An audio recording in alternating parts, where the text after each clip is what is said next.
What's up guys, Skittlerampage here. So the Attack on Titan drop yesterday had people going crazy. People are literally arguing over if the old ones or the new ones are better, and it's just a huge debate now. So let's decide once and for all in this video which are better.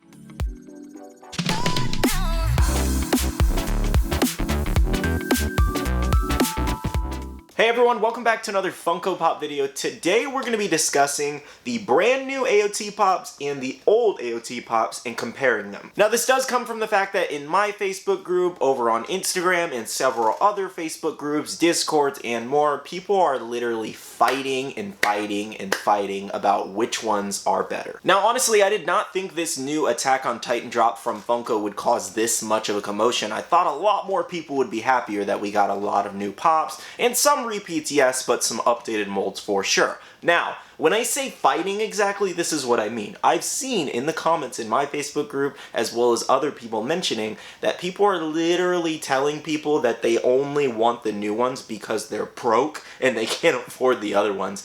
And my question is here is, just because someone doesn't have the same opinion as you, how do you automatically know their financial situation? Now, when you're looking at it from a financial point of view, wouldn't you want to pay the $12 to $15 over $200? So in my opinion, that's a really weird argument to just throw out and say that somebody's broke or they can't afford as many Pops as you just because they don't have the same opinion. It's super weird. So in this video, we're going to be comparing all of the characters that did actually get updated mold announcements yesterday, as well as talking about if value is going to be affected. Now, firstly, let's get an easy one out of the way. We do have the Eren Titan form. As you guys do know, we got the crystal version of Eren, the hardened version of his Titan there, and just comparing all of the Eren Titan forms that we did get out, or that we currently have out so far, we do have the normal as well as the Hot Topic exclusive Rage one, and then the Hot Topic version of the crystal. However, the crystal version of Eren there is actually a 6-inch deluxe style pop versus the other one being 4 inches. Now, Eren is a little bit of a smaller Titan compared to some of the other ones in the show, obviously. However,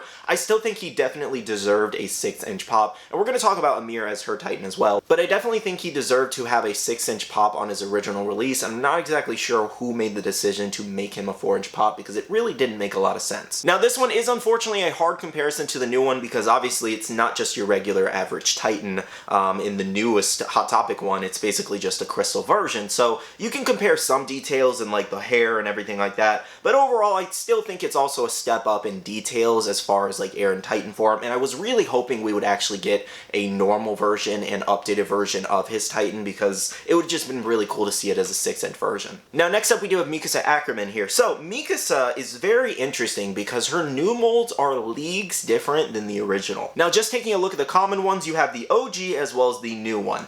I really feel like the new one takes the cake here purely because the quality of the figure, the design, the details, the colors is just leagues better than that original 2014-2015 pop. And you can notice that a lot in small details like adding eyebrows in to show a lot more emotion. You even have the scratch / kind of like scar on her face. Even the hair is a lot better on the new one because you can see a lot more of it. On the older one, it's basically all just kind of like matted together essentially and just molded together, versus this one has just multiple individual molds all placed together, and it's basically giving it that look of it flowing in the wind, which I get it, she's in an action pose, so it's a little bit different than the older one, but I do think the hair has a lot more character to it. Another big thing was the scarf there. As you can see in the older one, it doesn't exactly match the red color that's in the anime. It's almost like a browner version on this actual glam here, and then on the newer one, it's basically just kind of like flowing, which scarves do when you're moving, essentially, and it just looks more kind of like lifelike, I guess, is the best way I can put it, versus that one looks painted on. Now I could go over minor details and minor colors all day with both of these Mikasas, however I do feel like Funko captured a lot more of the character's look with the new version. Now the Chalice one isn't much different than the actual new common outside of adding dust for a base stand showing more of an action pose as well as swinging the swords in a different way,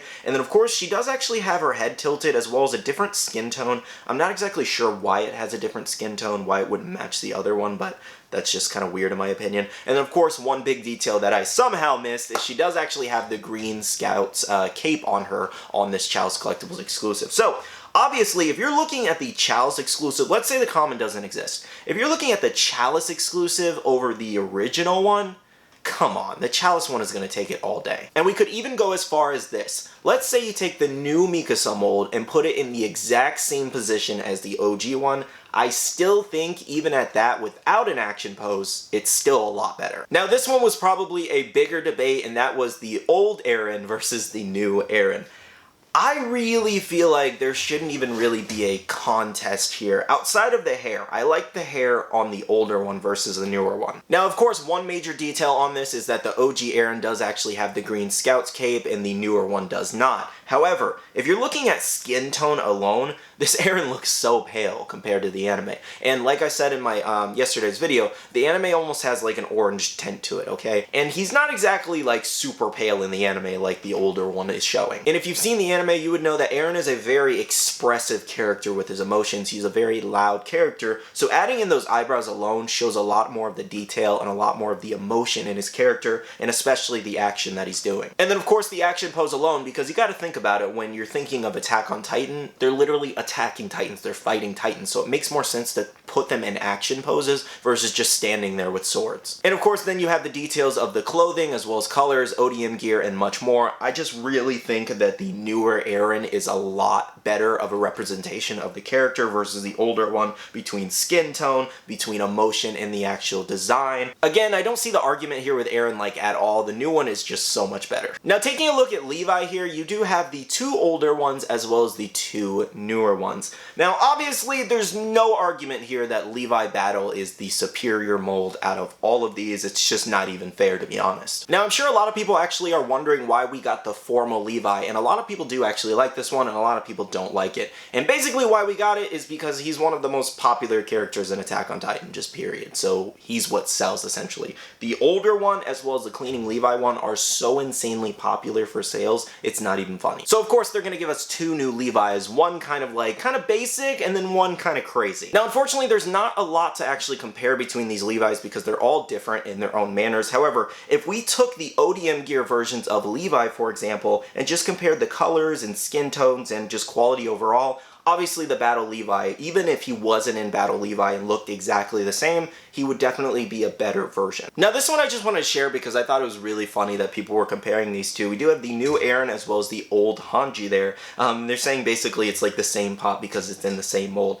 And I guess I agree to an extent. I mean, there's not a lot that you can actually do with these characters unless you're taking it from a specific moment. Outside of that, if you're looking for a standard pop in an action pose, swinging the swords is basically what they do, so there's not much else they could have really done. So I guess technically yes, you can say that the new designs were definitely inspired by Hanji, given she's the only one in an action pose in the set. Though again, I just thought it was kind of funny that everyone's saying that this new Eren is basically Hanji with a different head mold. Now we also did have Ymir as her Titan here. Now a lot of people were actually disappointed at the fact that this one was not a 6-inch like the Colossal, Armored, and Female Titans. And I see a lot of arguments basically going like the fact that Ymir is a smaller Titan, so it makes more sense to make her as a 4-inch, given, you know, she's the smallest version of a Titan, kind of like the Carton Titan. She's not super tall. However, if you're comparing it to your average human character, like let's take Eren's pop for example, she's leagues bigger. So in my opinion, I'm kind of against that argument at the fact that just because she's a smaller Titan, she shouldn't get a 6-inch pop. She's still a Titan at the end of the day, so I definitely think she deserves to be a 6-inch version of her pop because there's a lot of cool detail that you can make and enhance in a 6-inch pop. But I guess if you're taking all of the Titans out of box and comparing them by size, it would definitely look anime accurate with her being smaller than the other versions of the Titans that we have as Funko Pops. Now jumping into the value side of things, it's very tricky here, to be honest, because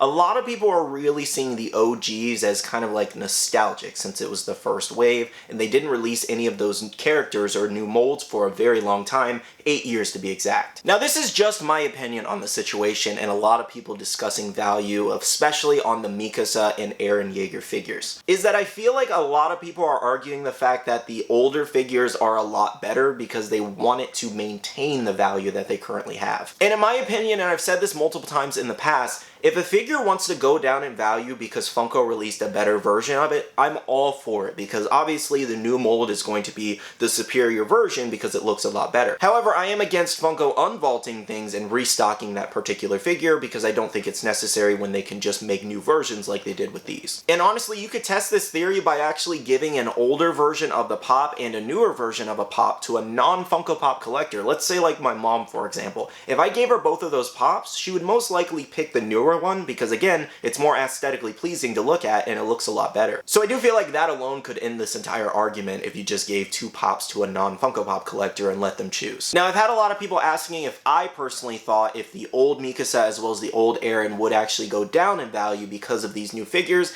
And I kind of think it's yes and no. If you're asking me if I think that the demand for the older figures will go down significantly, yes. I do still think that they will maintain some sort of high value, maybe around $150 each, to be honest, because again, they are vaulted, those figures are never coming back, and they're OG versions, and there's nostalgic versions of them, and there's very few on the market to begin with currently. However, I personally can't tell with these if they're actually going to stay up high or basically crash in value, to be honest, because you can take a figure like Law, for example. You have the original one that's still pushing around $400 to $500 given who's actually selling it to you and depending on condition. And then you have the new AAA anime exclusive with a glow chase version. You can get both of those right now for around $100, $120 or whatever they're going for essentially.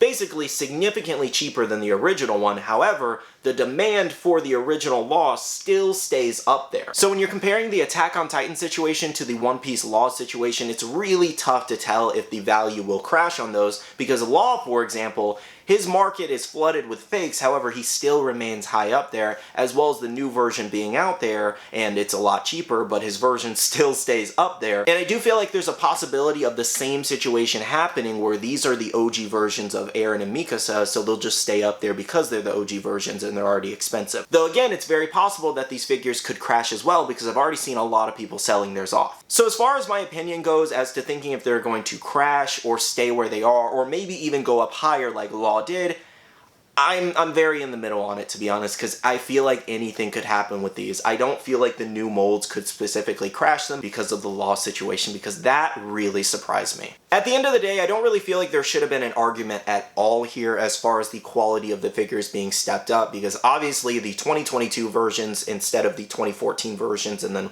whatever year the other ones came out, obviously the 2022 versions are a lot better in quality, detail, materials, etc. And even price. For example, again, a $12 figure versus a $250 figure, and the $12 one obviously looks a lot better. Basically, I feel like this whole argument is revolved around the fact that the OG owners of the Pops don't want the value to go down. And this is coming from a value collector. I collect for value, I'm very expressive about that. I don't really care if anybody hates me for it, essentially. Like, it's just fun to collect for value, in my opinion. I like having my collection have value, essentially. But I just feel like this whole argument is revolved around the fact that the owners of the OG ones just don't want the value to go down. Which I understand, you know, they paid a lot for them, or they've had them for a long time, and it's nice to see them have value. But again, these new figures are here whether we like it or not. So to put it in simple terms, stop being toxic. Everybody stop being toxic about this argument. It shouldn't even be an argument, to be honest. Whoever wants the $12 figures, buy the $12 figures. Whoever wants the $250 figures, buy the $250 figures. Okay? Well guys, that's pretty much it for this video. I kind of wanted to just talk about all the drama going on with this entire situation because it's kind of crazy and I really wasn't expecting it. I thought a lot more people would be happy that they had more Pops to actually add to their Attack on Titan set because we haven't seen one in a very long time. Anyways though, if this video was enjoyable, make sure to leave a like down below as well as comment down below your thoughts and opinions on the whole situation and which figures do you like better. I do want to say a big shout out to all the Patreon supporters of the channel. Thank you guys so much for all the support. I really do appreciate it. If you guys want to check out the Patreon, the link is down below. We do have a Patreon-only Discord where we share a lot of information and have a great community. We also do have a Facebook group with over 13,000 members that's buy, sell, and trade, as well as make sure to follow all my social medias, all at Skittlerampage for more updates. Alright, love you guys. See you guys in the next one. See you guys later. Bye.